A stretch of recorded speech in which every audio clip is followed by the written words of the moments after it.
করে দেবো। ঠিক আছে।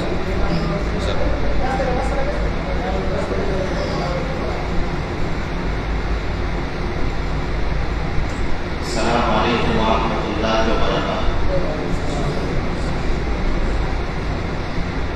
ইন্নাল হামদালিল্লাহ নাহমাদুহু ওয়া নাস্তাঈনুহু ওয়া নাস্তাগফিরুহু ওয়া নাউযু বিল্লাহি মিন শুরুরি আনফুসিনা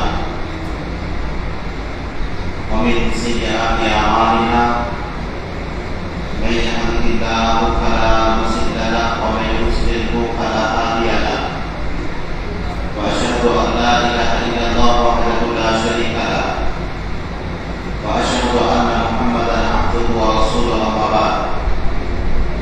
A'udzu billahi minasy syaithanir rajim. Bismillahirrahmanirrahim. Ya ayyuhalladzina amanu taqullaha haqqa tuqatih wa la tamutunna illa wa antum muslimun.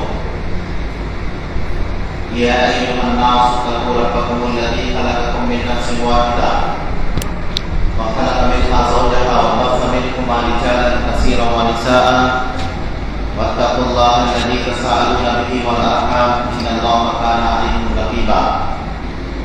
Ya ayyuhalladzina amanu taqullaha wa qulu qawlan sadida yuslih lakum a'malakum wa yaghfir lakum dhunubakum wa may yuti'illaha wa rasulahu faqad faza fawzan 'azima. A'udzu billahi minasy syaithanir rajim min hamdihi wa nafsi bismillahir rahmanir rahim.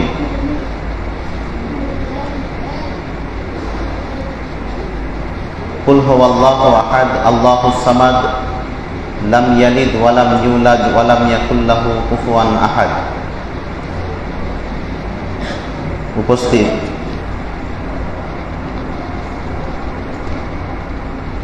শ্রদ্ধেয় সম্মানিত,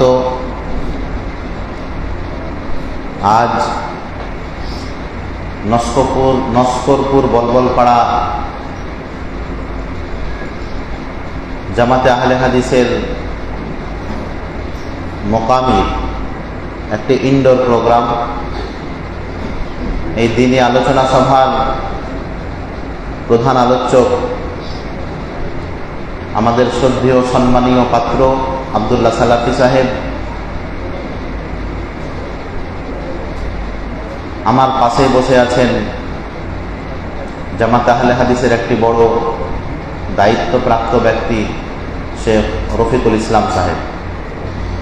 প্রিয় ভাই, আপনারা আগেই শুনলেন যে আমার আলোচ্য বিষয় হচ্ছে ভারত স্বাধীন আন্দোলনে মুসলমানদের অবদান বা মুসলমানদের ভূমিকা। অস্বীকার করার কিছু নেই, ভারত স্বাধীন আন্দোলনে যেমনভাবে অমুসলিম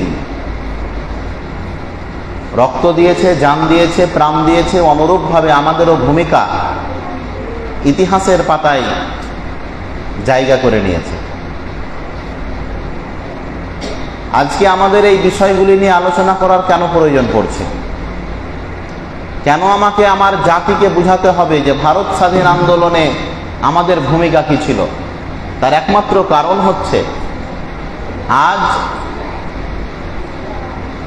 বিশেষ করে ভারতবর্ষের মাটিতে একটি কমিউনিটি বা একটি জাতের অস্তিত্বকে মিটিয়ে দেওয়ার একটি প্ল্যান চলছে। আমাকে বলতে এখানে কোনো দ্বিধাবোধ হয় না, সেই কমিউনিটিটির নাম হচ্ছে মুসলমান কমিউনিটি, মুসলমান জাতি। তারা ইতিহাসের পাতায় ভারত স্বাধীন আন্দোলনে যারা মূল ভূমিকা পালন করেছে তাদের নাম গন্ধতা মিটিয়ে দেওয়ার চেষ্টা করা হচ্ছে। ভারত স্বাধীন আন্দোলনে সবচাইতে বেশি যারা রক্ত দিয়েছে, ভারত স্বাধীন আন্দোলনে সবচাইতে বেশি ভূমিকা যাদের ছিল, ভারত স্বাধীন আন্দোলনে সবচাইতে বেশি সম্পত্তি, রক্ত, সবকিছু যারা বেশি দিয়েছে, আজকে তাদের নাম ইতিহাসের পাতায় জায়গা পায় না। আপনার বাড়ির ছেলে যদি মাধ্যমিক 11-12 এই সমস্ত শিক্ষার্থী হয়, আপনি 5 জন ভারত স্বাধীন আন্দোলনের যোদ্ধার নাম জিজ্ঞাসা করেন, সে বলবে ক্ষুদিরাম বসু, সে বলবে মহাত্মা গান্ধী, সে বলবেন নেতাজি সুভাষচন্দ্র বোস। কিন্তু আপনার ছেলের এ কথা স্মরণে নাই যে ভারত স্বাধীন আন্দোলনের ভিত্তি স্থাপন, বীজ রোপণ করেছিলেন মুসলমানেরা। ভারতবাসীরা কপালের দোষ দিয়ে ইংরেজদের গোলামিকে মেনে নিয়েছিল, যে না, এদের সঙ্গে পাঙ্গা দিয়ে লাভ হবে না। এটা মেনে নিয়েছিল কারা? ভারতীয়রা। সর্বের প্রথম শাহ ওয়ালিউল্লাহ মুহাদ্দিস দেহলভী রাহিমাহুল্লাহ, দিল্লির একজন প্রখ্যাত আলিম, সর্বপ্রথম তিনি নিজের কলমের নোকে খাতার পাতায় ভারতবর্ষের বিভিন্ন অঞ্চলে এই ফতোয়া পাঠালেন যে এখন ভারতবর্ষে সবচাইতে বড় জিহাদের কাজ হচ্ছে ইংরেজদের বিরুদ্ধে জিহাদ করা। যেই সময় ভারতবর্ষের মানুষেরা ব্রিটিশদের সঙ্গে লড়াই করার স্বপ্নই ভাবেনি, পুঁজি শক্তি কোনোদিন ব্যবহারই করেনি, ওই সমাজে সর্বপ্রথম এই ভারতবর্ষের কোনো একজন ব্যক্তির মাথায় যদি এ কথা আসে যে ভারত থেকে ইংরেজদেরকে তাড়াতে হবে, তাহলে এই ব্যক্তির নাম ছিল শাহ ওয়ালিউল্লাহ মুহাদ্দিস দেহলভী। তিনি প্রথমে ফতোয়া দিলেন যে ভারত থেকে তাড়াতে হবে কাদের? ইংরেজদের। আর আজকে এই শাহ ওয়ালিউল্লাহ মুহাদ্দিস দেহলভীর নাম আজকে আমাদের প্রজন্ম জানে না।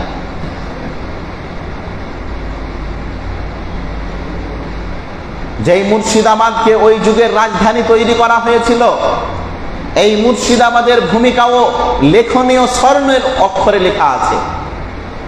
আপনি সৈয়দ মীর নিসার আলীর ঘটনা নিয়ে নেন, আপনি নবাব সিরাজউদ্দৌলা যিনি হাজারদুয়ারির প্রতিষ্ঠাতা তার নাম নিয়ে নেন তিনি, কিংবা আপনি মহসুরের শের টিপু সুলতানের নাম নিয়ে নেন, শাহ ওয়ালিউল্লাহ মুহাদ্দিস দেহলভীর নাম নেন, শাহ ইসমাইল শহীদ দেহলভীর নাম নেন, শাহ আব্দুল আজিজ দেহলভীর নাম নেন, শেখ ইব্রাহিম আরবি নাম নেন।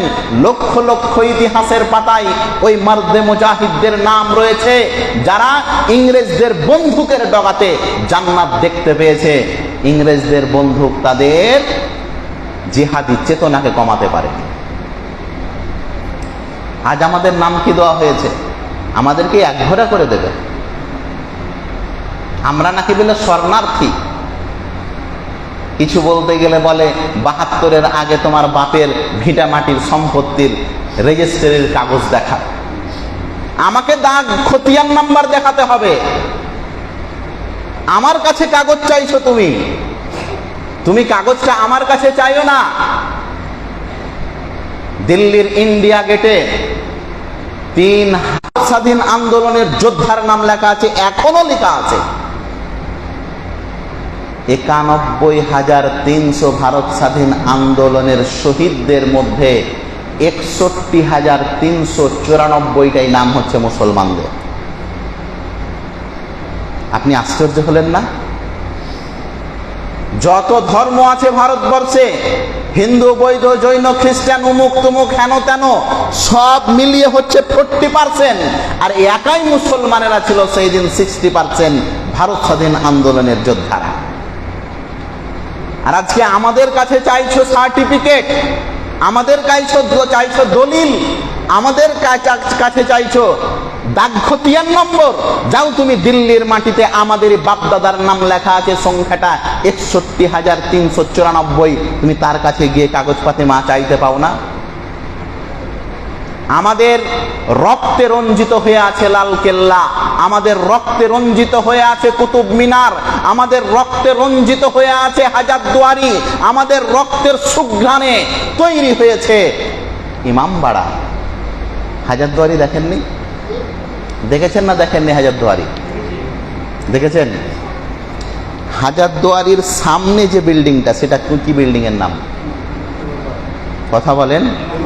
আরে মুর্শিদাবাদের মানুষ, আমরা যদি আমাদের এই বাড়ির কাছকার ইতিহাস না জানবো তো কে জানবে? হাজারদুয়ারি, তার সামনের বিল্ডিংটার নাম হচ্ছে ইমামবাড়াটা। কি বলেন তো? কোন রাজার বাড়ি? ক্রিকেট খেলার স্টেডিয়াম? মসজিদ, তাহলে কি গো ইমামবাড়াটা গো? ওই ইমামবাড়া হচ্ছে 11,000 সৈন্যর থাকার স্থান, আবস আলয়।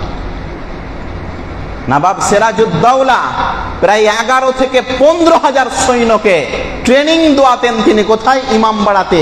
তাদের থাকা খাওয়া সবকিছুরই জায়গার নাম হচ্ছে ইমামবাড়া।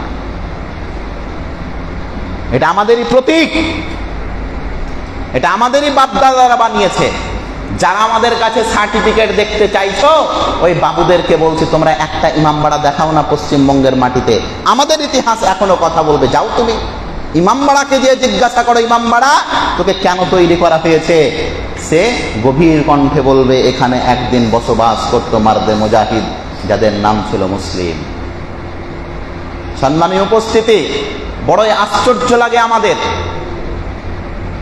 আমাদের বাড়ির ছেলে মেয়েরা যখন উঁচু ডিগ্রিধারী হয়, আমাদের বাড়ির ছেলে মেয়েরা যখন মাস্টার, ডাক্তার, ইঞ্জিনিয়ার হয়, আমরা তখন দেখতে পাই তারা ভক্ত হয় ভগৎ সিং এর, তারা ভক্ত হয় ক্ষুদিরামের, তারা ভক্ত হয় গান্ধীজির, তারা ভক্ত হয় আরো এনা মেনা তেনার, কিন্তু তারা ভক্ত হতে পারে না সৈয়দ মীর নিসার আলী। কেন এটা হলো? এর মূল কারণ হচ্ছে আজকে আমরা নিজের ইতিহাস ভুলে গেছি। আমাদের ইতিহাস শুধু মুসলমান নয়, অমুসলিমদের চেতনা। অমুসলিমেরা যখনই ভারত স্বাধীন আন্দোলনের কথা লিখেছে, তো মুসলমানদের বাদ দেওয়ার কোনো সুযোগই ছাড়েনি। দুইজন ইংরেজি লেখক যারা ভারতবর্ষে রাজ করেছিল, ভারতবর্ষ ক্ষমতা করেছিল ইংল্যান্ড থেকে এসে, আমি তাদের মধ্যে দুইজনের কথা শোনাচ্ছি। একজনের নাম হচ্ছে জর্জ থমাস, তিনি তিনার আত্মজীবনী লিখেছেন। জর্জ থমাস তিনিও ইংল্যান্ড থেকে এসে ভারতবর্ষে কি করেছে? রাজত্ব করেছে। জর্জ থমাস তিনি নিজের আত্মজীবনী লিখছেন। নিজের জীবনী লিখতে গিয়ে বলছেন, আমি একদিন দিল্লি থেকে নিয়ে আমি লাহোর গেলাম। দিল্লির চাঁদনি চক থেকে নিয়ে আমি গেলাম কোথায়? লাহোর। আর তখন পাকিস্তান, বাংলাদেশ, ভারত একটাই ভারত ছিল। জর্জ থমাস নিজের আত্মজীবনীতে লিখছেন, দিল্লি থেকে নিয়ে আমি গেলাম কোথায়? লাহোর। এই দিল্লি থেকে লাহোর এত দূর রাস্তা আমি গেলাম, আমি এবং আমার ড্রাইভার এই দুরন্ত সফর, এত ক্লান্তকর সফর আমি আশ্চর্য হলাম। দিল্লির চাঁদনি চক থেকে নিয়ে লাহোর অবধি যেই রাস্তা দিয়ে গেলাম, ওই রাস্তার ধারে এমন কোনো একটা গাছ আমাদের নজরে পড়ল না যেই গাছে কোনো আলেমকে ইংরেজেরা ফাঁসি দেয়নি। আপনি ভাবতে পারেন, প্রায় 3 লক্ষ ওলামায়ে কেরামদেরকে তারা ফাঁসি দিয়েছিল। দিল্লির চাঁদনি চক থেকে নিয়ে লাহোর অবধি রাস্তার ধারে এমন কোন একটা বৃক্ষ ছিল না, এমন একটা গাছ ছিল না যে গাছে মুসলমান বা মুসলিম ওলামায়ে কেরামদেরকে তারা ফাঁসি দেয়নি। এটা কে লিখছে? তাদেরই ভাই বন্ধু লিখছে, জর্জ থমাস। তিনি বলছেন, আমি চাঁদনি চক থেকে নিয়ে যাচ্ছি দিল্লি, আমি চাঁদনি চক থেকে নিয়ে যাচ্ছি লাহোর। যেতে যেতে যেতে যেতে বিশাল দুর্গন্ধ, ড্রাইভার গাড়ি চালাতে পারছেন না, নাকে মুখে রুমাল দিয়ে আমি থাকতে পারছি না। আমি আশ্চর্য হলাম, এই দুর্গন্ধ কিসের?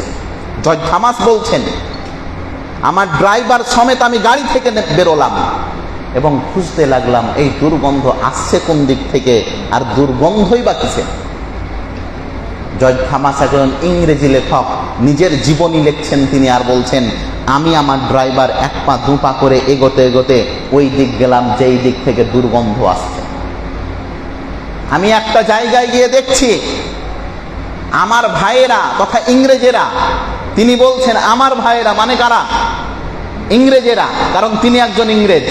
আমার ভাইয়েরা 40 জন উলঙ্গ করে ওলামায়ে কেরামদেরকে বেঁধে রেখেছে। 40 জনের একটা টিম করেছে, আর এই 40 জনকে এখানে এনে রেখেছে বস্ত্রহীন, কাপড়হীন, উলঙ্গ করে। তারপরে আর একটি দেখছে আরো 40 জন করে উলঙ্গ করে ওলামায়ে কেরামদেরকে বেঁধে রেখেছে। এই রকম 40 জন করে মুসলিম ওলামায়ে কেরামদেরকে বেঁধে রেখেছে। একটু আগে যেয়ে দেখছি একটা অগ্নিকুণ্ড, বিশাল বড় গর্ত, আর ওই গর্তের মধ্যে আগুন ধাউ দাউ করে জ্বলছে। আমি আমার বন্ধুদেরকে জিজ্ঞাসা করলাম এই দুর্গন্ধ কিসের? তখন আমি বুঝতে পারলাম এই 40 জন আলেমকে বাধ্য করছে যে ভারত স্বাধীন আন্দোলনের সৈন্য থেকে সরে আয়, না হতে গেলে অগ্নিকুণ্ডে ধাক্কা মেরে ফেলে দাও। সেই দিন আমাদের বাপ দাদারা ওই লেলিহান আগুনের গর্তে পড়ে যাওয়াকে স্বীকার করে নিয়েছিল, কিন্তু ইংরেজদের পা চাটতে তারা কোনোদিনই রাজি হয়নি। আর আজকে বলছে আমাদের অস্তিত্ব মিটিয়ে দেবে। তুমি আমাদের ইতিহাস জানো? এসেছিল পৃথিবীর মাটিতে নমরুদ, এসেছিল পৃথিবীর মাটিতে ফেরাউন, এসেছিল পৃথিবীর মাটিতে চিঙ্গিজ। তাদের প্ল্যানই ছিল পৃথিবী থেকে মুসলমানদেরকে মিটিয়ে দিতে। আল্লাহ পাক রব্বুল আলামিন তাদেরই ঘটনা বর্ণনা করেছেন সূরা ইউনুস, সূরা নম্বর 10, আয়াত নম্বর 92, 93 থেকে পড়তে পড়তে 98 অব্দি যান না আপনি। যেই ফেরাউন বছরের পর বছর ধরে বনী ইসরাঈলদেরকে হত্যা করেছে অন্যায়ভাবে, আল্লাহ পাক রব্বুল আলামিন সূরা ইউনুস সূরা নম্বর 10 আয়াত নম্বর 92 থেকে নিয়ে 98 অবধি পড়েন। আল্লাহ ঘটনা বর্ণনা করছেন এই ফেরাউন যার চিন্তা ভাবনা ছিল পৃথিবী থেকে মুসলমানদেরকে ধুয়ে মুছে সাফ করে দেব, আল্লাহ তাকে অসহায়ভাবে পানিতে ডুবিয়ে মারছে। মরার সময় ফেরাউন বলছে আমানতু বিরব্বি মূসা, এই আল্লাহ আমি মূসার রবের উপরে ঈমান নিয়ে এলাম, আপনার প্রতি বিশ্বাস করলাম, আশহাদু আল্লাহ ইলাহা ইল্লাল্লাহ। এটা বলেছিল কে? কথা বলেন, কে বলেছিল? ফেরাউন মরার সময় শরবত খাচ্ছে, ডুবিয়ে যখন আল্লাহ দিয়েছে তখন বলছে লা ইলাহা ইল্লাল্লাহ। আল্লাহ পাক রব্বুল আলামিন তার পরের আয়াতে বলছেন আল আন ওয়াকাদ আসাইতা কাবলাকা, এই ফেরাউন এখন মরার সময় তুমি শরবত খেতে এসেছো, অথচ এর আগে তুমি আমাকে অস্বীকার করেছো। জেনে রাখবেন আজকে যারা এই ভারতবর্ষের মাটিতে আমাদের অস্তিত্ব মিটাতে চাইছেন, আমাদের ইতিহাস পড়িয়েন, যারাই দুনিয়াতে আমাদের অস্তিত্ব মিটানোর চেষ্টা করেছে আল্লাহ তারই অস্তিত্ব মিটিয়ে দিয়েছে। আপনি দেখছেন না ইউপির মাটিতে, ইউপিতে আমাদের বাপদাদারা যেই সমস্ত হিস্টোরিক্যাল বিল্ডিংগুলো বানিয়েছিল তাদের তো এটা অবদান। বিভিন্ন জায়গার নাম মুসলমানদের নামের সঙ্গে সম্পর্কিত। এই মুসলমানদের নামের সঙ্গে সম্পর্কিত এই রকম জায়গা ইউপির সরকার, ইউপির মুখ্যমন্ত্রী প্রায় 72টি জায়গার নাম তারা পরিবর্তন করে দিয়েছে। এলাহাবাদকে পরিবর্তন করে আর একটা হিন্দু নাম রেখেছে। এইরকম 72টি মুসলিম নামকে তারা পরিবর্তন করে অমুসলিমের নাম লিখেছে। কেন? মুসলিমদের দেখলে এদের গা জ্বালা করে, মুসলিমদের দেখতে গেলে নাকি বলে গন্ধ করে। আমি তো বলি পেশাব পায়খানা থেকে পবিত্র হওয়া আমাদের ধর্মে ফরজ। ফরজ কি ফরজ নয়? পেশাব পায়খানাতে পানি ব্যবহার করা কি সুন্নাত? সুন্নাত নয়, এটা ফরজ। আর যারা পেশাব করে পানি নেয় না তারা বেলা আমাদেরকে দেখে বেলে গন্ধ করে। আমি তাকে বলি এই মুসলমানদের জায়গা তোমার পছন্দ হয়নি, মুসলমানদের নাম পছন্দ হয়নি, মুসলমান দেখতে গেলে তোমার গা জ্বলে। একবার আমি বলতে চাই সেই জায়গার ওই সমস্ত ব্যক্তিদেরকে যে মুসলমানদের দেখে তোমার যদি এতই ঘৃণা লাগে, এই মুসলমানেরাই কিন্তু তিরঙ্গার ডিজাইন দিয়েছে। তিরঙ্গা বুঝেন না আপনারা? আমাদের পতাকা 3টা কালারের পতাকা নেই, মধ্যখানে চক্র নেই, এই ডিজাইন কে দিয়েছে? মুসলমানেরা দিয়েছে। বদরুদ্দিন তৈয়ব সাহেবের স্ত্রী সুরাইয়া তৈয়ব। এখনই আপনি গুগল করেন।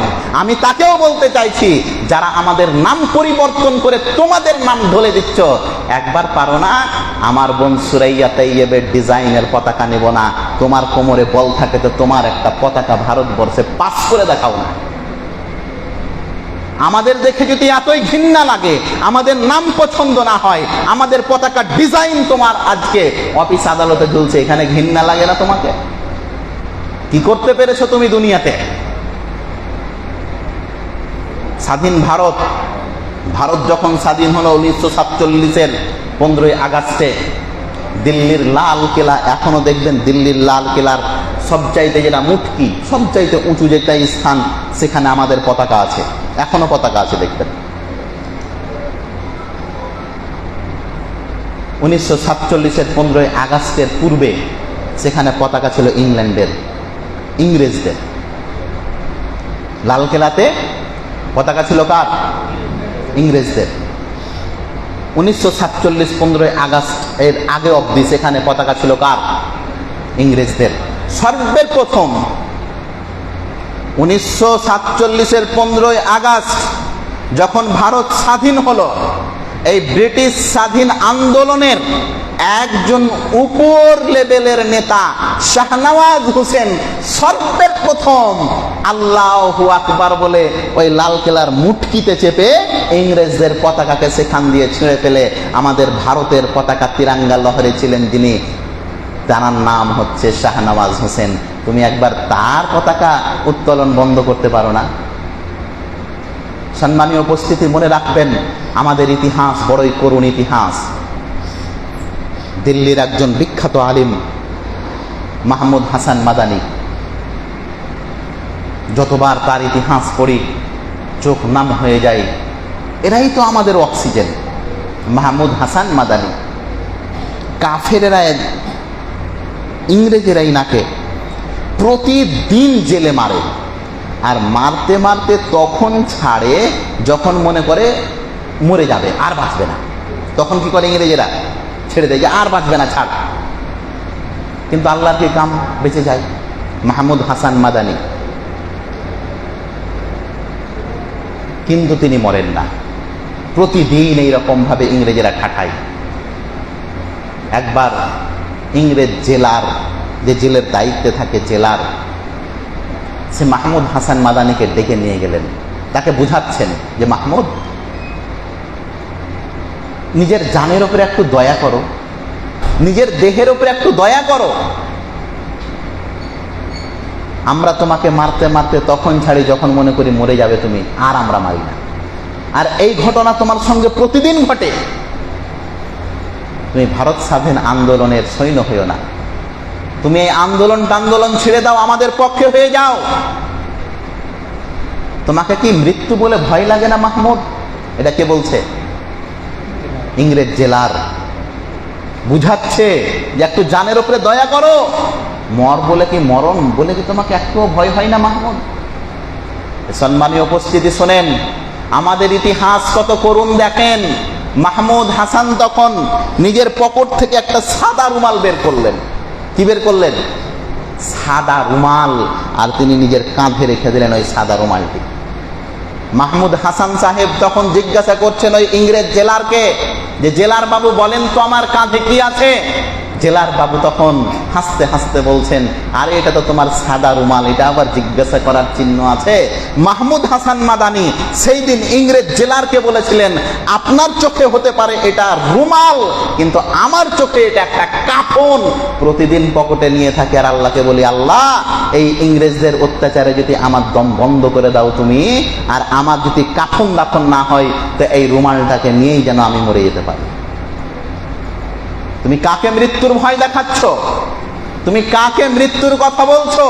আরে আমরা তো তারা যারা মৃত্যুকে গলার হার বলে গলায় পড়ে নিয়েছি, কিন্তু কোনোদিন ইংরেজের সম্মুখীন নম করিনি।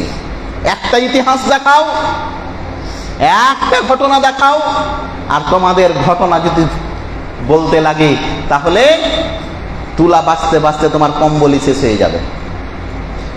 একজন জাঙ্গিয়া পড়া সংগঠনের নেতা, ভারত স্বাধীন আন্দোলনে কি ভূমিকা দেখেন তাদের, কত কাপুরুষ তারা দেখেন। বীর সাভারকার নাম শুনেননি? বীর সাভারকার, এই কত বড় বীর দেখেন। বীর সাভারকারকে একবার ইংরেজেরা জেলে ভরে দিল, আর জেলে ভরলো না, শুধু কালা পানির শাস্তি দিল আন্ডামান নিকোবরকে। ইংরেজদের কাছে সবচাইতে কষ্টকর শাস্তির নাম হচ্ছে কালা পানি। কালা পানির শাস্তি দিল কাকে বলেন? কাকে? বীর সাভারকারকে। আর বীর সাভারকারের পুত্র ইংল্যান্ডে পড়াশোনা করছে তখন। তো বাপ যখন জেলে, তো ব্যাটার কাছে তো খবর যাবে। ব্যাটার কাছে খবর গেছে যে আব্বাকে কালাপানির শাস্তি দিয়ে দিয়েছে, তার পুত্র সঙ্গে সঙ্গে ভারত চলে এসেছে। কেন? বাপকে যে জেলে দিয়ে দিয়েছে ইংরেজেরা। বীর সাভারকারের পুত্র লেটার লিখছে ইংরেজ মেজরকে, ইংরেজদের কাছে চিঠিপত্র লিখছে কে? বীর সাভারকারের পুত্র। কত বড় বীর দেখেন, সে তার পুত্র চিঠি লিখছে ইংরেজ বাবুদেরকে যে বাবু, আপনাদের হিসাব কিতাবে কোনো জায়গায় ভুল হয়েছে, আমার বাবা তো কোনোদিন আপনাদের বিরুদ্ধে অস্ত্রই উঠায়নি, ভুল করে আপনারা তাকে কালাপানির শাস্তি দিয়ে দিচ্ছেন। ইংরেজ মেজর কালাপানির শাস্তি তার মওকুফ করলো, তাকে ডেকে নিয়ে এলো দিল্লির মাটিতে, এবং ওই বীর তো নয়, কাপুরুষ, ওই কাপুরুষকে বলল, এই সাভারকার, তোমাকে 3টা শর্তে আমরা ছেড়ে দেব। কয়টা শর্ত? 3। 1 নম্বর শর্ত হচ্ছে তুমি যতদিন বেঁচে থাকবে আমাদের বিরুদ্ধে যাবে না। নম নম করে বীর সাভারকার মেনে নিল, হ্যাঁ ঠিক আছে হুজুর। 2 নম্বর শর্ত, থাকবে তো তুমি ভারতবাসীর কাছে, কিন্তু সমস্ত খবর লিক করবে আমাদের কাছে। নম নম করে বাপ বেটা দুটোই শর্ত মেনে নিল। 3 নম্বর শর্ত যেটা দিয়েছিল ইংরেজেরা এই সাভারকারকে, এই কুখ্যাত বদমাস ঘাতক ধোঁকাবাজকে, 3 নম্বর শর্ত দিয়েছিল এই তথাকথিত বীর সাভারকারকে, যে তুমি যে যত তথ্য ভারতীয়দের আমাকে দেবে, আমরাকে দেবে, এই সংখ্যাটা তুমি বৃদ্ধি করবে। মানে তোমার মতন আরো 2-4টা বানাও, যারা আমাদের 5 কতটি আপনাকে ইতিহাস বলবো, যাদের বিন্দু পরিমাণ ছিটা পরিমাণ ভারত স্বাধীন আন্দোলনে ভূমিকা নেই, আজকে তারাই আমাদেরকে তাচ্ছিল্য করছে, তারাই আজকে আমাদের চোখে চোখ রেখে বলছে হিন্দু হিন্দি, হিন্দু হিন্দুস্তান, ভাগো মোল্লা পাকিস্তান। পাকিস্তানকে আমরা ভালোবাসি না, আমরা ভারতকেই ভালোবাসি। আর এরই জন্যে আমরা যখন মরে যাই, তখন এই ভারতের মাটির নিচে আমরাকে দিয়ে দেওয়া হয়। আমাকে কোনো গঙ্গায় ফেলা হয় না যে পৃথিবী ভারত থেকে বেরিয়ে অন্য দেশে গিয়ে আমার সেই পোড়া মাটি গিয়ে হাবুডুবু ফেলবে না। ভারতকে আমরা ভালোবাসি। আজ আমাদেরকে জিহাদের চেতনা শিখাচ্ছ, আজকে আমাদেরকে ভয়ের চেতনা শিখাচ্ছ। আল্লাহ পাক রব্বুল আলামিন কোরআন মাজিদের মধ্যে আজ থেকে 1400 বছর পূর্বেই এই ভয় আমাদের অন্তর থেকে বের করে দিয়েছে। আল্লাহ পাক রব্বুল আলামিন বলছেন, আল্লাযীনা ইউবাল্লিগুনা রিসালাতিল্লাহ ওয়া ইয়াখশাউনাহু ওয়া লা ইয়াখশাউনা আহাদান ইল্লাল্লাহ ওয়া কাফা বিল্লাহি হাসিবা। আল্লাহ পাক রব্বুল আলামিন বলছেন, এই শোনো, যারা আমার কথা মানুষদেরকে বলবে, যারা আমার দাওয়াতের কাজ করবে, যারা দিন ধর্ম প্রচার করবে, আল্লাহর প্রতি ঈমান নিয়ে আসবে, তারা আল্লাহ বাদ দিয়ে কাউকে ভয় করবে না। আমরা মুসলিম, কাউকে ভয় করি না। আল্লাহ ছাড়া কোনো ব্যক্তিকে আমরা ভয় তো দূরের কথা, সে আমার লাভ, সে আমার লস, সে আমার ভালো, সে আমার মন্দ করতে পারবে, এই আকীদাই আমরা রাখি না। মুসনাদ আহমদ এবং আবু দাউদের একটি রিওয়ায়াত এসেছে, আল্লাহর নবী বলছেন, জেনে রাখো, পুরো পৃথিবী যদি একত্রিত হয়ে যায় আর তোমার যদি কোনো ক্ষতি করতে চায়, তাহলে তোমার কোনো ক্ষতি করতে পারবে না। নবী মুহাম্মদ রাসূলুল্লাহ সাল্লাল্লাহু আলাইহি ওয়াসাল্লাম নির্ভীক কণ্ঠে কথা বলছেন, ওয়ালাম আন্নাল উম্মাতা লাবিজতামাউ আলা আইয়ানফাউকা বিশাইইন লাম ইয়ানফাউকা ইল্লা বিশাইইন কাদ কাতাবাল্লাহু লাক। এই দুনিয়ার মানুষ শোনো, যদি কোনো মানুষ তোমার বিন্দু পরিমাণ লাভ করতে চায় কিংবা বিন্দু পরিমাণ ক্ষতি করতে চায়, তো কাউরি বাপের ক্ষমতা নেই তোমার লাভ করা কিংবা ক্ষতি করা। আমরা কি এই বিশ্বাস রাখি? আল্লাহ রাসূল দোয়া শিখিয়েছেন, আল্লাহুম্মা লা মানিয়া লিমা আতাইতা ওয়ালা মুতিয়া লিমা মানাতা।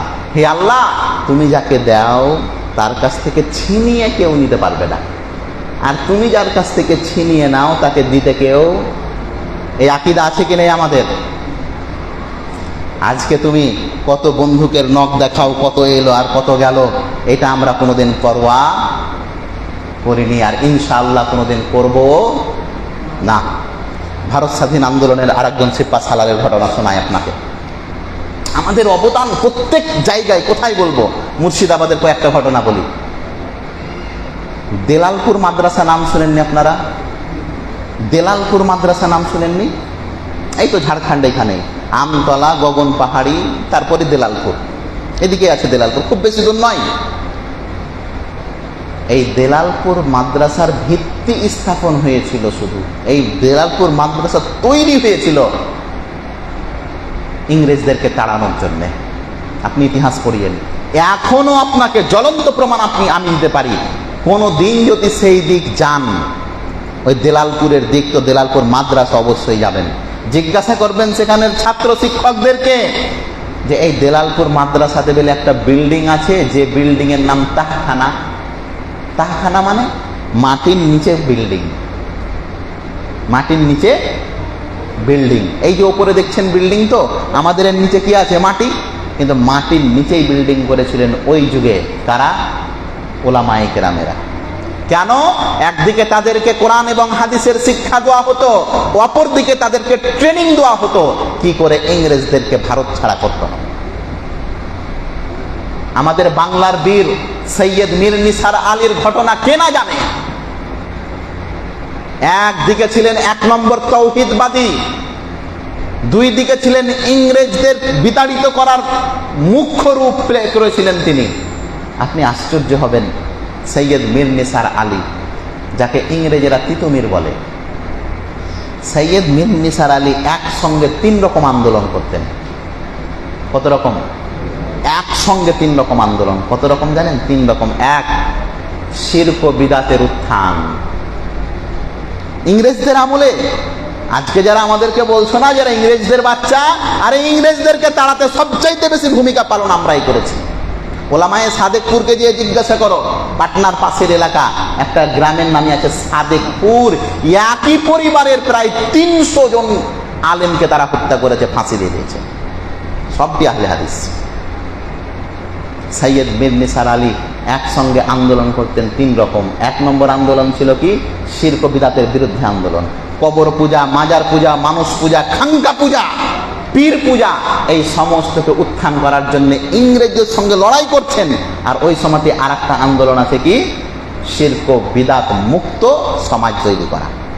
একই সঙ্গে 2 তিনি আন্দোলন, দ্বিতীয় নম্বর যেটা আন্দোলন করতেন একসঙ্গেই 3টা আন্দোলন, তার মধ্যে দ্বিতীয় নম্বর আন্দোলন ছিল ভারতবর্ষে যে তথাকথিত ভারতের ক্ষেত, ভারতের সবকিছু, আর ইংরেজদের 5 আটা কিছু জমিদার ছিল, যাদের রক্ত মাংস হাড্ড শব্দ কিছু ভারতীয়, কিন্তু দিল অন্তর সবকিছু ইংরেজদের কাছে বিক্রি করে দিয়েছে। এই তথাকথিত জমিদারদের বিরুদ্ধেও তিনি জেহাদ ঘোষণা করেছিলেন সৈয়দ মীর নিসার আলী। 3য় নম্বর তিনার আন্দোলন ছিল ইংরেজদের বিরুদ্ধে আন্দোলন। আমি আপনাদেরকে বলি, বিশেষ করে আহলে হাদিসদের কর্মীদেরকে বলি, আমাদের সব সময় যে কোনো সমাজ গঠনের জন্য যে কোনো ভূমিকা পালন করার প্রয়োজন, আহলে হাদিস ছেলেরাই পেশ থাকতে হবে।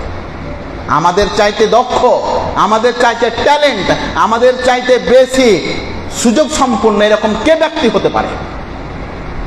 সৈয়দ মীর নিসার আলী একসঙ্গে 3 রকম আন্দোলন করতেন। 1, শিরক ও বিদআতের বিরুদ্ধে তিনার গর্জন ছিল। 2, জমিদারদের বিরুদ্ধে।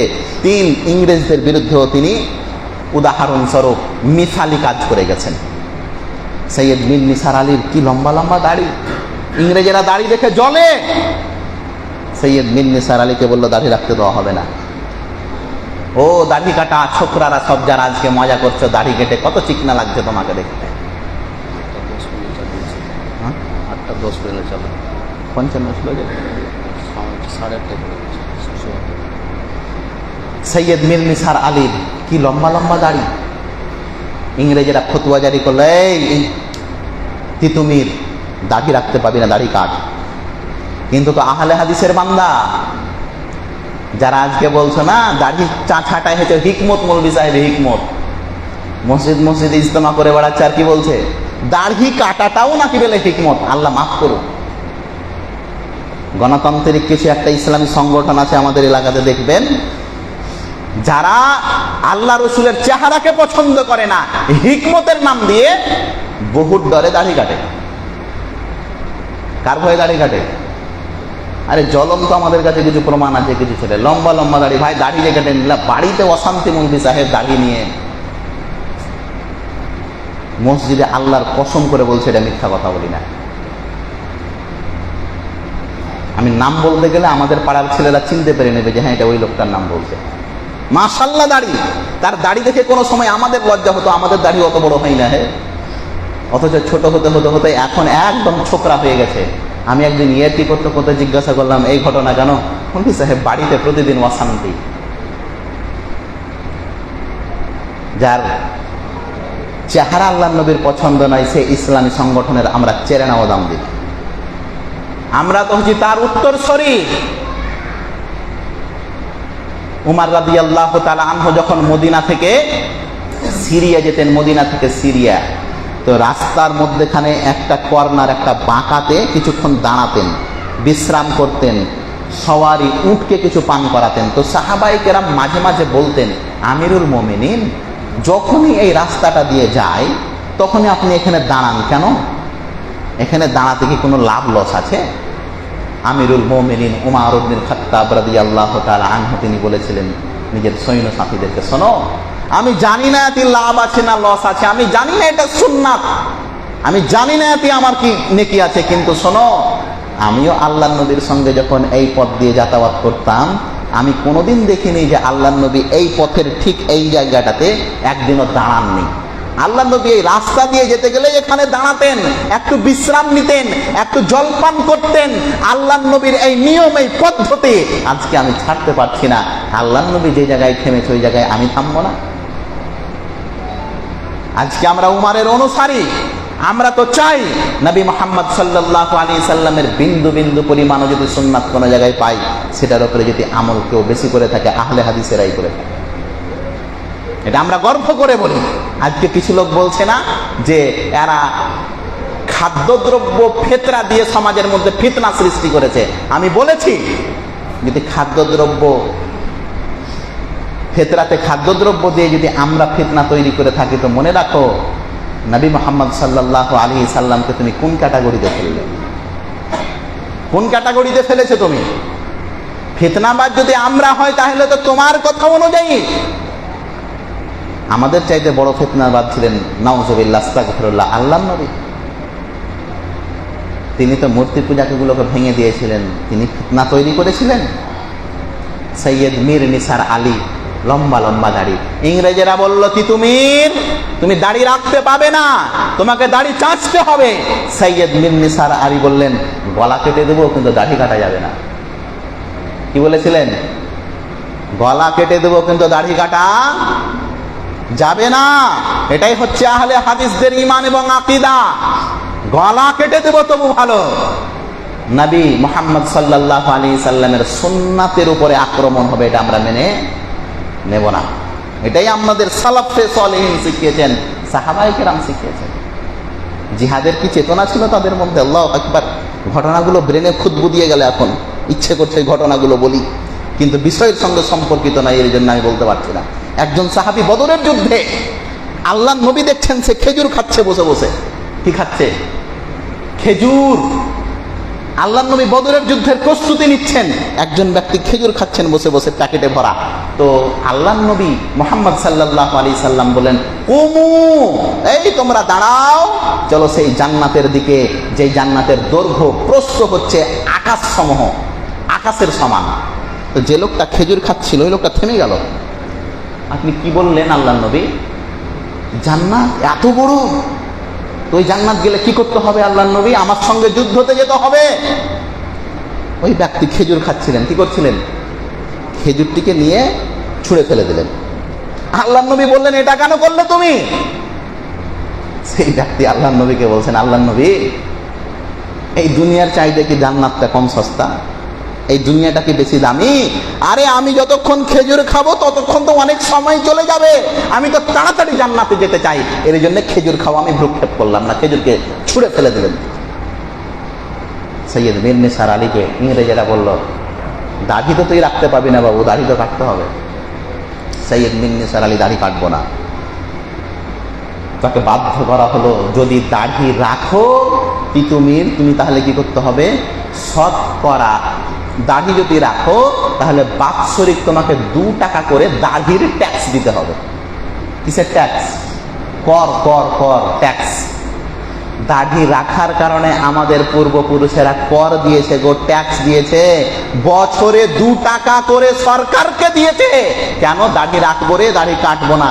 দাড়ি রাখার জন্য বাৎসরিক 2 টাকা করে দিয়েছেন তিনি। আর আজকে আমরা দাড়ি কেটে আজকে নারে তকবীর আর আল্লাহু আকবার বলে দিন কায়েমের জন্য প্রস্তুতি নিচ্ছি। সম্মানীয় উপস্থিতি, আমি আপনাকে বলতে চাইছি, এই ভারত স্বাধীন আন্দোলনের ইতিহাসে যদি আমাদের নাম গন্ধকে মুছিয়ে দেন তাহলে নাম গন্ধ কাউরি থাকবে না। মোগল সাম্রাজ্যের শেষ বাদশা বা রাজা বাহাদুর শাহ জাফর, ভারতবর্ষের মোগল সাম্রাজ্য ছিল না, এই মোগল সাম্রাজ্যের শেষ বাদশা বাহাদুর শাহ জাফর মারতে মুজাহিদ, জেলে বন্দি করে রেখেছে ইংরেজেরা। কোনো মতেই নিচু করতে পারছে না তাকে, কোনো মতেই ইংরেজদের পক্ষপাতিত্ব, ইংরেজদের মতো, ইংরেজদের গুণগান গাইবে এইরকম করতে পারছে না। সবাই ভাবলো যে এই বাহাদুর শাহ জাফরকে যদি একটু নরম করাতে চান তো এক কাজ করেন, ওর পরিবারকে নিয়ে আসেন ওর আগাদিকে আর সবটিকে জবাই করেন। যখন দেখবে আমার চোখের আগাদিকে আমার এইরকম হচ্ছে, তখন ভয়ে হয়তো আমাদেরকে নমনম করবে। বাহাদুর শাহ জাফর জেলের মধ্যে, ইংরেজেরা তার 2টি পুত্র হালকা হালকা দাড়ি আর মুখ কেবল গজিয়েছে। আপনি ভাবেন বয়সটা কত, তরুণ, 2জনই কোরআনের হাফিজ। বাহাদুর শাহ জাফর তার আগাদিকে এই 2টি তরুণ ছেলেকে নিয়ে চলে এসেছে ইংরেজেরা, যাদের কেবল দাঁড়িয়ে একটা গজিয়েছে, মোচ কেবল বের হয়েছে। এইরকম বয়সটা কেমন হতে পারে? একটা তরুণ ফুটফুটে চেহারা, সুন্দর লবণ্যময় একটা চেহারা। বাহাদুর শাহ জাফর আছেন, তার সামনে ওই 2টা কোরআনের হাফেজের বেটা আগাদিকে নিয়ে চলে এসেছে কিশোর। বাহাদুর শাহ জাফরকে বারবার বাধ্য করছে, বাহাদুর শাহ জাফর আমাদের সঙ্গে হাত মিলাও, আমাদের হ্যাঁর সঙ্গে হ্যাঁ মিলাও, না হলে এই তোমার পুত্র দুটোকে দেখছো তোমার সম্মুখীন তার শিরচ্ছেদ করে দেবো, তার মাথা কেটে দেবো। বাহাদুর শাহ জাফর আল্লাহকে বলছেন, আল্লাহ বড়ই একটা পরীক্ষায় ফেলে দিলে তুমি, একটা আশ্চর্য পরীক্ষায় ফেলে দিলে। মোগল সাম্রাজ্যের শেষ বাদশা বাহাদুর শাহ জাফর তিনি আল্লাহকে বলছেন, আল্লাহ এমন একটি পরীক্ষায় ফেললে, একদিকে আমার আকীদা এবং বিশ্বাস আর অন্যদিকে হচ্ছে আমার পরিবার, একদিকে হচ্ছে আমার ঐতিহ্য, আমার গর্ব, আর অপরদিকে সামনে হচ্ছে আমার 2টা নান্না মন্না ফুটফুটে 2টা জওয়ান তরুণ, 2টি পুত্র, 2টি ছেলে। বাহাদুর শাহ জাফরের চোখ দিয়ে ঝরঝর করে পানি পড়ছে, কোন দিকে যাবে? ইংরেজদের সঙ্গে যদি হ্যাঁ না বলি আমার ছেলে দুটোর জান চলে যাবে, আর ছেলেকে বাঁচাতে গিয়ে যদি এই কাজ করি তাহলে দেশের সঙ্গে গাদ্দারি করা হবে, দেশকে ধোঁকা দেওয়া হবে। বাহাদুর শাহ জাফর সবুর করলেন, তিনি বারবার বললেন, লাগতা নেই হে দিল মেরা ইয়ে উজড়ে জামা উজড়ে দিয়ারো মে। এটা তারই কবিতা, অনেকগুলি কবিতা তিনি লিখেছেন। বাহাদুর শাহ জাফরের চোখের সামনে তার 2টি পুত্রকে ইংরেজেরা জবাই করে দিল। বাহাদুর শাহ জাফর খালি ধৈর্যের আল্লাহর কাছে দোয়া করতে লাগলেন আর কাঁদতে লাগলেন। তারপরেও ভারতের সঙ্গে কোনোদিন ধোঁকাবাজি করেনি, গাদ্দারি করেনি। এর জন্য আল্লামা ইকবাল রাহিমাহুল্লাহ বলেছিলেন, গুলিস্তা কো জব ভি খুন কি জরুরত পড়ি সবসে পহলে হামারি হি গর্দন কাটি। গুলিস্তা বলতে তিনি ভারতকে বুঝিয়েছেন এই কবিতাতে। गुलिस्ता को जब भी खून की जरूरत पड़ी सबसे पहले हमारी ही गर्दन कटी। अब कहते हैं ये अहले चमन ये वतन है हमारा तुम्हारा नहीं। আরে ভারতবর্ষতে যখনই রক্তের প্রয়োজন পড়েছে আমরাই সর্বের প্রথম প্রথম রক্ত দিয়েছি। আর আজকে এই ভারতবর্ষের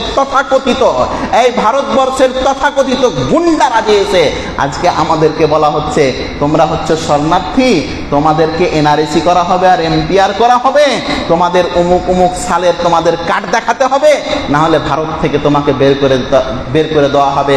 সম্মানীয় উপস্থিতি, আমি আপনাকে বলতে চাইছি এই ভারত স্বাধীন আন্দোলনে আমাদের ভূমিকাই ছিল সর্বপ্রথম। বিহারের মধ্যে একটি জায়গাটির নাম হচ্ছে আরা।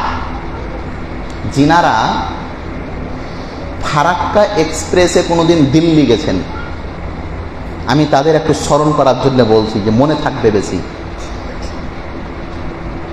মালদা থেকে একটা ট্রেন দিল্লি যায় না, নাম হচ্ছে ফারাক্কা এক্সপ্রেস। নাম শোনেননি আপনার ট্রেনের? প্রতিদিন যায় ওটা, সন্ধ্যার দিকেই যায়। এই ফারাক্কা এক্সপ্রেসে যদি আপনি দিল্লি যান তো পাটনা রুটেই পড়বে, পাটনা স্টেশন, বিহারের রাজধানী যেটা পাটনা, তারপরে আছে ফুলওয়ারি। আমি স্টেশনের নাম বলছি, পাটনা স্টেশন এই ফারাক্কা এক্সপ্রেসের, তারপরে ফুলওয়ারি স্টেশন, তারপরে আছে আরা। আপনি এখনো গুগল ম্যাপে ট্রেনে দেখতে পারেন আরা স্টেশনের একটা নাম। আপনি কি জানেন এই ভারতবর্ষের মাটিতে সর্বপ্রথম ইংরেজ বিরোধী আন্দোলনে ছাত্রদের আবাসালয়, ছাত্রদের হস্টেল যদি কেউ বানিয়েছিলেন তার নাম হচ্ছে ইব্রাহিম আরবি। এখনো তিনার মাদ্রাসা আছে, এখনো তিনার সেই প্রতিষ্ঠান রয়েছে। কোন প্রতিষ্ঠান? যেই প্রতিষ্ঠানে প্রায় 13,000 তালবিলিম থাকতো। তালবিলিম বুঝেন না? ওই আপনারা বলেন না পরের বাড়ি খেয়ে বেড়াই এরা, আরে এরাই তো স্বাধীনতা এনে দিয়েছে গো। স্বাধীনতা কে এনে দিয়েছে? আপনি ইতিহাস পড়িয়েন।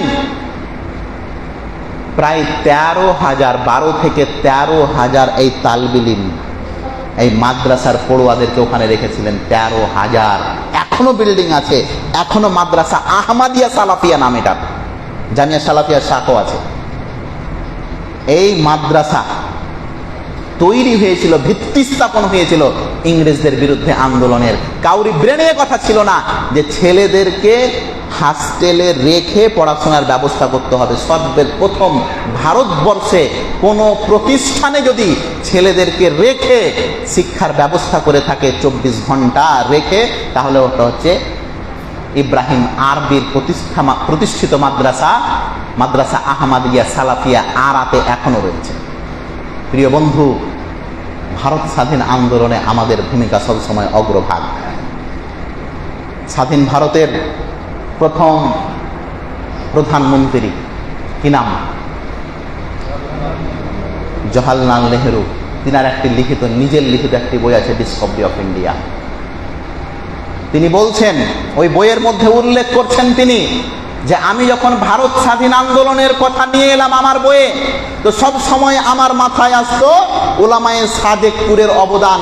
ওলামায়ে সাদেকপুরের অবদান, সাদিকপুর একটা এলাকার নাম, আর এই এলাকাটা রয়েছে বিহারে। পুরো এলাকাটাই হচ্ছে আহলে হাদিস ওলামায়ে কেরাম। ওলামায়ে সাদেকপুরি বলে বইও লেখা হয়েছে, বাংলাতেও বইটা অনুবাদ হয়েছে।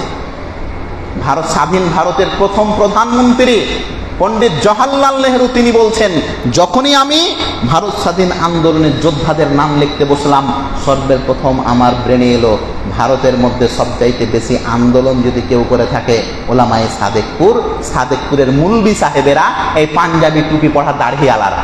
তিনি দিল্লি থেকে প্রায় 1.5 মাস সাদেকপুরে থাকলেন। আর সাদেকপুরের যে ইতিহাস তিনি নিজের কলমে নিয়ে এসেছেন তিনার বইয়ে, তিনি বলছেন যদি এই সাদেকপুরের ঘটনাটা আমার বইয়ে সর্বপ্রথম না দিই, তাহলে ভারত স্বাধীন আন্দোলনের যেটা হক, যেটা অবদান, যেটা অধিকার, এই অধিকারকে লঘু করা হবে, অধিকারকে কমিয়ে দেওয়া হবে। আজ আমাদের মধ্যে এই চেতনা তৈরি হচ্ছে না যে আমাদের বাপদাদারা এই ভারতে রক্ত দিয়েছে, লক্ষ লক্ষ মা বিধবা হয়েছে, হাজার হাজার পিতা নিজের সন্তানদেরকে হারিয়েছে, লক্ষ লক্ষ বাপ নিজের কলিজার তাজা রক্ত, নিজের স্নেহের পুত্রদেরকে এই ইংরেজদের বিরুদ্ধে লড়াই করতে করতে তাদের জান চলে গেছে, কিন্তু বিন্দু পরিমাণ এরা কোনোদিন পিছে হটে যায়। সম্মানীয় উপস্থিতি, লক্ষ লক্ষ ইতিহাস আছে। একটা মালদার ইতিহাস আপনাকে বলি, আমাদের পার্শ্ববর্তী জেলা। মোহাম্মদ কাসেমি বলে একজন যোদ্ধা, মাহমুদ কাসেমি, প্রতিদিন ইংরেজেরা তাকে বেত্রাঘাত করত, আর এমন মারতো যে মরে যাবে, মারতে মারতে তারা মেরে ফেলে দিত। বিখ্যাত আলেম, শত শত ছাত্রর উস্তাদ, তিনি ইংরেজদের মার সহ্য না করতে পারে জেলের মধ্যে মারা গেলেন। তো তার দেহটা, লাশটা বাড়ির লোককে দিয়ে দিল। বাড়ির লোক যখন নিয়ে এলেন তখন গোসল পানির ব্যবস্থা করলেন। আমাদের ধর্মে গোসল পানির ব্যবস্থা নেই, মেয়াতকে গোসল দিই আমরা। তো যখন গোসল দিতে যাচ্ছেন তার পরিবারের লোক, তো তার দেহ দেখে সবাই চিলিয়ে কেঁদে উঠেছেন। মাহমুদ কাসেমি সাহেবের দেহ দেখে সবাই আশ্চর্য হয়ে যাচ্ছে, দেহ এইরকম কেন? যখন মেয়াতের গোসল দেয় তখন কাপড় খুলে নিতে হয়, এটা জানেন, উপরে শুধু একটা সাদা কাপড় থাকে। সবাই যখন হুঁকড়ে হুঁকড়ে কাঁদতে লেগেছেন মাহমুদ কাসেমি সাহেবের দেহ দেখে, তার প্রখ্যাত স্নেহ আস্থাভাজন একজন ছাত্র সেখানে এলেন এবং তিনি কাঁদতে কাঁদতে বলছেন, আমার উস্তাদ, আমার শেখ, আমার শিক্ষকের আজকে এই অবস্থার কারণ একমাত্র ইংরেজেরা। আমার উস্তাদ কাউকে বলতেন, আমার উস্তাদ আপনাদেরকে বলতে নিষেধ করেছিলেন, কিন্তু পরিস্থিতি এমন হয়েছে যে এই কথা আজকে আমাকে বলতেই হবে। সম্মানীয় উপস্থিতি, তিনি বলছেন তিনার ছাত্র যে আমার উস্তাদকে যখন ইংরেজেরা মালদার মাটিতে ক্যাদ বানিয়ে রেখেছিল, প্রতিদিন এই ইংরেজেরা একটি রডকে কয়লাতে লাল দগদগে করে নিয়ে আসতো। একটা রড কয়লাতে কি করে নিয়ে আসতো? লাল দগদগে করে নিয়ে আসতো, এবং ওই মাহমুদ কাসেমের পিছন দিক দিয়ে ওই দগদগে লাল রডটি প্রবেশ করত আর সামনে দিক দিয়ে বের করত। আপনি ভাবতে পারেন যদি এই রকম একটি রড দেহতে প্রবেশ করে তো মাংস চর্বি থাকবে গো না গলে যাবে সব? মাংস চর্বি গলে যাওয়ার কারণে কোমরে কোনো চর্বি মাংস ছিল না, শুধু ওই শিরদাঁড়া যেটা, শুধু ওটাই ছিল। আর এটা দেখে পরিবারের সবাই কাঁদতে লেগেছিল। লাশের কেনে এই অবস্থা? তার ছাত্র বললেন, লাশের অবস্থা এই কারণে যে প্রতিদিন ওই সাদা চামড়া আলারা, ওই ইংরেজেরা আমার শিক্ষককে এই রকমভাবে শাস্তি দিত, তারপরেও ভারতের সঙ্গে আমার শিক্ষক কোনোদিন গাদ্দারি করেনি। সম্মানীয় উপস্থিতি, যদি ভারতবর্ষতে কেউ আসলেই থাকতে পাই তো ইনশাল্লাহ আমরাই পাবো। আজকে যারা দিল্লির মাটিতে বসে বসে শুধু বক্তব্য ঝাড়ছে আর 15ই আগস্টের লালকেল্লাতে তিরঙ্গা লহরাচ্ছে, এদের বিন্দু পরিমাণ, ছিটামাটি পরিমাণও এদের কোনো অবদান নেই। আমি আপনাদের এই আলোচনায় শেষ কথা যে বলতে চাইছি, ভারত স্বাধীন আন্দোলনে আমাদের ভূমিকা ওয়াসিম রয়েছে। আপনারা এগুলো পড়বেন, এই ধোঁকাবাজদের ইতিহাস এগুলোকে ছেড়ে দেবেন। ক্ষুদিরাম বসুকে যখন ফাঁসি দেওয়া হলো, এই ভগৎ সিংকে যখন ফাঁসি দেওয়া হলো, তো এই ভগৎ সিংকে ফাঁসি যেন না দেওয়া হয়, ভগৎ সিংয়ের পক্ষ থেকে লড়ছিলেন আসিফ আলী বাঁচানোর জন্য ভগৎ সিংকে। আর ভগৎ সিংকে ফাঁসি দিতে হবে এটা করেছিল কে? সূর্য নারায়ণ শর্মা। এরপরও বলতে হবে ভগৎ সিংয়ের পক্ষে কে আর ভগৎ সিংয়ের বিরুদ্ধে কে? শত শত এইরকম ইতিহাস আছে যেটা একদিক টানতে গেলে তাদের আর একদিক উদাম হয়ে যাবে। আল্লাহ তাআলা যেন আমাদের সকলকে ভারত স্বাধীন আন্দোলনে আমাদেরকে ভূমিকা আছে এটি জানার তৌফিক দান করেন। আমিন। ওয়া আখিরু দাওয়ানা আলহামদুলিল্লাহি রাব্বিল আলামিন। আসসালামু আলাইকুম ওয়া রাহমাতুল্লাহি ওয়া বারাকাতুহু।